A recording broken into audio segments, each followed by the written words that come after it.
So today I'm going to be going over the newest chapter of Attack on Titan. Of course, this is chapter 104, and it's crazy to see the parallels in this chapter to the start of the series. And I would imagine that this is going to be an ongoing thing up until the end of, just the manga in general. But let me know your thoughts about this chapter in the comments down below. Definitely curious to see what you guys think about this particular chapter. Definitely a lot of stuff going on, and I have a few theories in mind that I will share with you guys in the coming days. But of course, I want to thank the translator, which of course is Mika6000. Sorry if I completely butchered the name. So the chapter starts off with what I was kind of referring to before, and that's the parallels between, just the start of the series with the Colossal Titan and of course the Armored Titan attacking the world that, we were getting to know.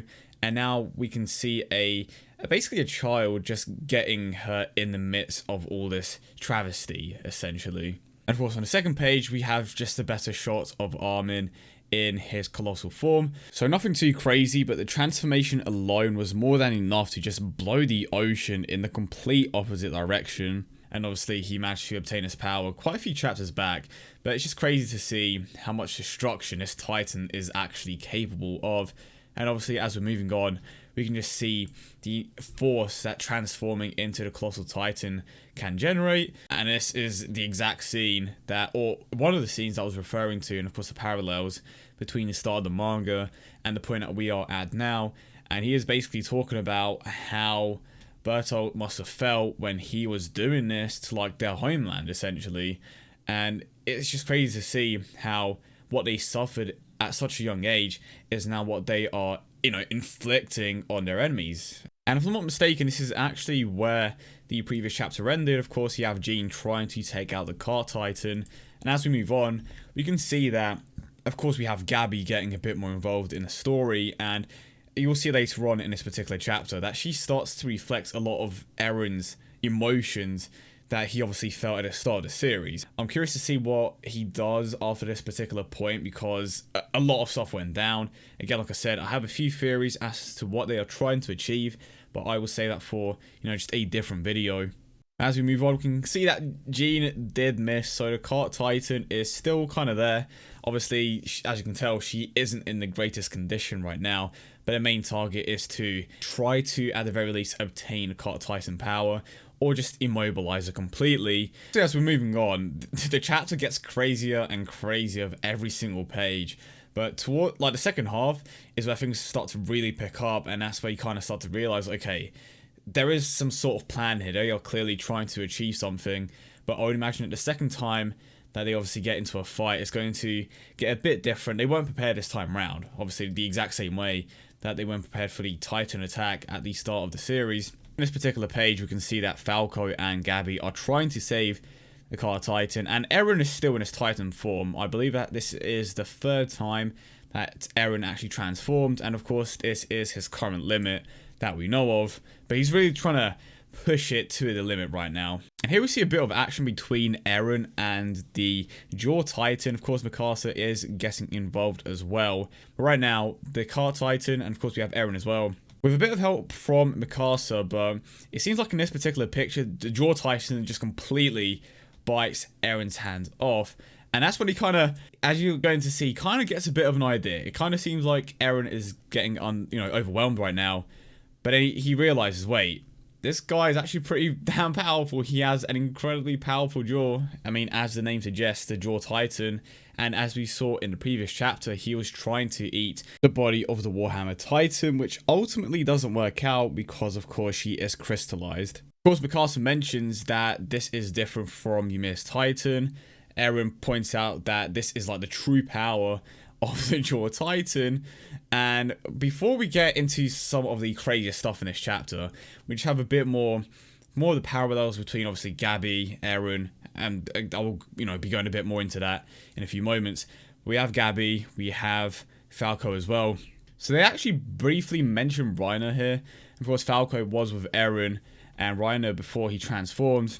And as we move on to the next page, we start to see the escape plan, basically. So, of course, we have Hanji coming back. So, this is obviously all planned out. They wouldn't, just attempt something like this if it wasn't completely planned out. And I think the way that this works is that Eren originally came to, just different world, and the letter that he sent was just to confirm that the plan was obviously going through, and it's just something that they obviously have been planning for a long time, but they weren't necessarily sure if they were going to, go through with it or not. But again, we have Hanji, but this is basically just them talking about their escape plan. And they basically talk about how it's extremely risky, and if it doesn't play off the way that they want it to, then obviously the entire plan is just going to fail. It's extremely risky. If it doesn't go the way that they want it to, then it's going to end extremely, badly. And of course, now in this particular page, we can see that the Jaw Titan has planned to stop the airship, and Mikasa gets involved, of course, because she has been with Eren the entire time. And now this is where we get to see the genius of Eren. He is legit going to use this Titan power to just do something completely crazy, which I didn't even think about till now. Of course, we saw previously how powerful his jaws actually are, and now Eren is using his jaw to completely crush the crystal and absorb the power of the Titan. When I first read this, it was just completely crazy. You wouldn't accept something like that. Eren is legit using a different Titan to crack the crystal so that he can absorb the power of the Warhammer Titan. And I was speaking to my good friend Afro about this, and he mentioned how they never introduced like a major character and then just kill them off straight away, and some people may not like that because obviously we may wanted to know a bit more information about them and why, how they managed to come across this power. I mean, we know a bit, we know why their family has a particular power, but we thought it was initially someone else, but obviously she was hidden the entire time. And we have Annie, who crystallized herself before, but we never knew how we were going to get her, outside of that crystal. People believe that this crystal is capable of being changed by the owner of it. Let's just put it that way. Whereas Annie's, it's just something that's it. She's crystallized forever now because she has no control over it. Whereas with the owner of the Warhammer Titan power, she is capable of crystallizing herself and uncrystallizing herself at will. But the point is, Eren managed to use the power of the Jaw Titan, completely crush the crystal, and absorb the Titan power, which is just crazy to me. You can see that he is absorbing his power. So now Eren has completely absorbed that additional Titan, and his goal is to absorb the power of the Jaw Titan as well. And this is where things do get crazy. So Eren is clearly in control. He is extremely powerful at this point. He now has like 3 Titan powers, of course, if I'm not mistaken. And now, obviously, you have the kids, just asking for the help of Reiner. And this, you have to realize that this man is completely broken. So, as we move on to the next page, you can tell that he just doesn't want to live anymore. Obviously, we did see that a few chapters back. He was almost going to shoot himself. But as we move on, we just start to see Reiner struggling with himself and why he just doesn't allow himself to die, or why others do not allow himself to die, because he clearly wants to die. But this is definitely one of the more interesting things, because we know how the Titan powers work. To transform into a Titan, you need to have a purpose. And the reason why he looks like this, and of course I will be going more in depth in a different video, the reason why Reiner is like this is because he just doesn't have the will to live. Obviously he was pushed by the screams of Gabby, Falco. They were asking for herself so badly that kind of gave him a sense of purpose, which is why he was capable of transforming, but he did not transform fully. You can see that he is not, and we've seen this before as well.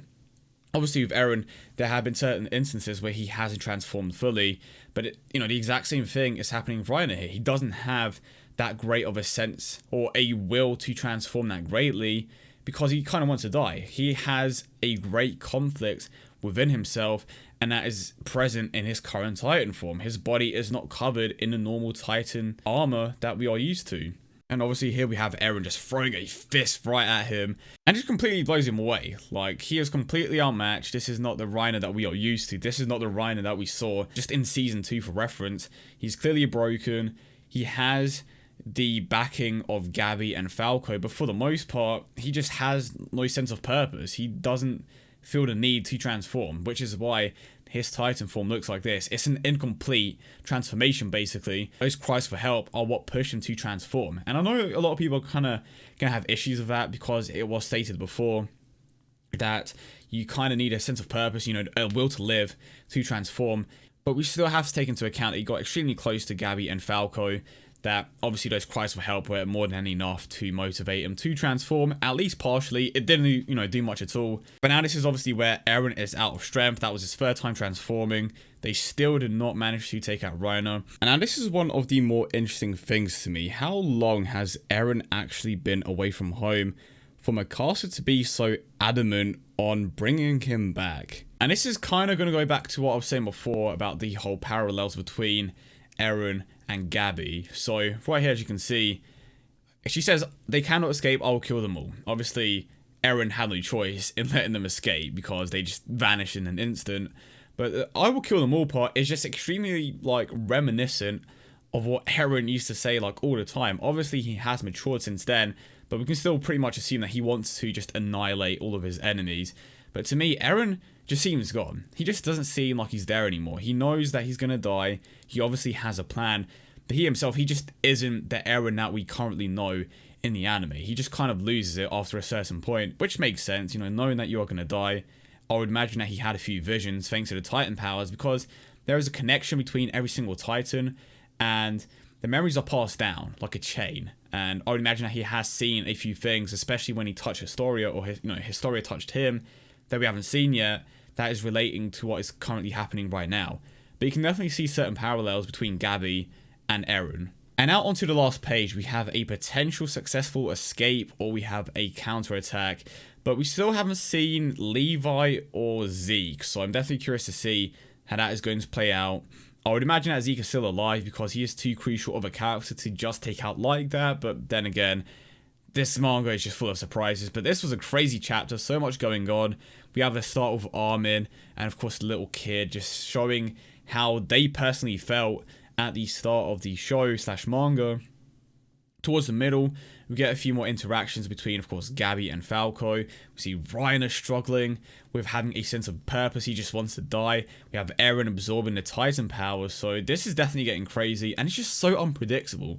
It could go in so many directions from this point that I had no idea where it's going to go. I'm pretty certain that it's not going to get boring, but I think we are going to have a bit of a change of pace, which is necessary, because I think that we need to know why certain things are happening and why Eren is so intent on just obtaining all these Titan powers, because there is clearly a goal in mind. But that was it. Let me know your thoughts about this current chapter in the comments down below. We'll leave the link to it in the comments. Again, big shout out to the translator, and of course just for the person that made the scans. But of course, if you did enjoy, consider leaving a like and subscribing if you are new, and I will see you all in the next one.